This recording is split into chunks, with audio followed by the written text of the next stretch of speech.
Hello बच्चों, यहां लिखा हुआ है 2 ports A and B on the north south line are separated by a river of width D.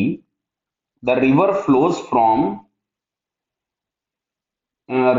Flows east. अच्छा, east की तरफ में रिवर फ्लो है विथ स्पीड यू।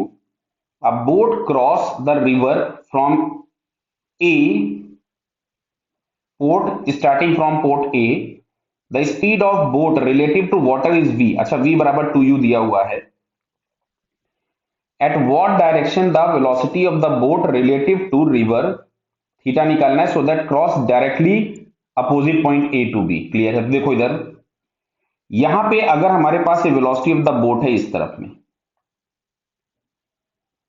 तो ये रिवर क्रॉस तब कर पाएगी directly from A to B. ये हमारे पास आ गया वी बी कॉस थीटा, और यहां कहीं पे हम लोगों के पास आएगा we B sine theta.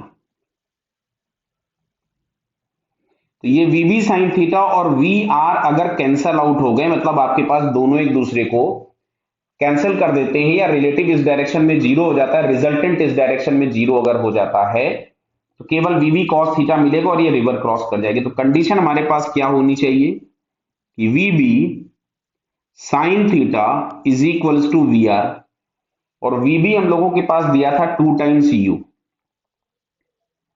Sign theta is equals to V R बराबर दिया था यू, तो थीटा इज इक्वल्स टू हमारे पास आ रहा है 1/2, तो थीटा इज इक्वल्स टू मिल जाएगा 30 डिग्री। क्लियर है?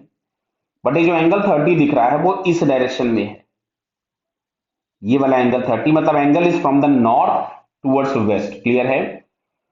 तो इसमें हम लोगों के पास 30 डिग्री वेस्ट ऑफ नॉर्थ, तो ये बटा फर्स्ट वाला आंसर हमको करेक्ट दिखता है। वेस्ट ऑफ नॉर्थ मींस, मैं पहले भी कई बार बोल चुका हूं इसी चैप्टर में कि जो चीज बाद में लिखी गई होती है एंगल उससे गिवन होता है। क्लियर है? तो वेस्ट ऑफ नॉर्थ मतलब वेस्ट और नॉर्थ के बीच में है, but this angle is given from the north. अगर ये इस वाले एंगल की बात कर देता, मान लो 60 डिग्री लिख देता ये वाला एंगल, तो इसको हम लोग लिखते हैं नॉर्थ ऑफ वेस्ट। समझ में आ रहा है? मतलब एंगल किससे हो जाता है? वेस्ट से। फिलहाल अभी ये जो एंगल हम लोगों को थीटा मिला है नॉर्थ डायरेक्शन से मिला है, तो हमको ये आंसर लगाना होगा। So it's first answer is correct. Okay बेटा, ऑल द बेस्ट।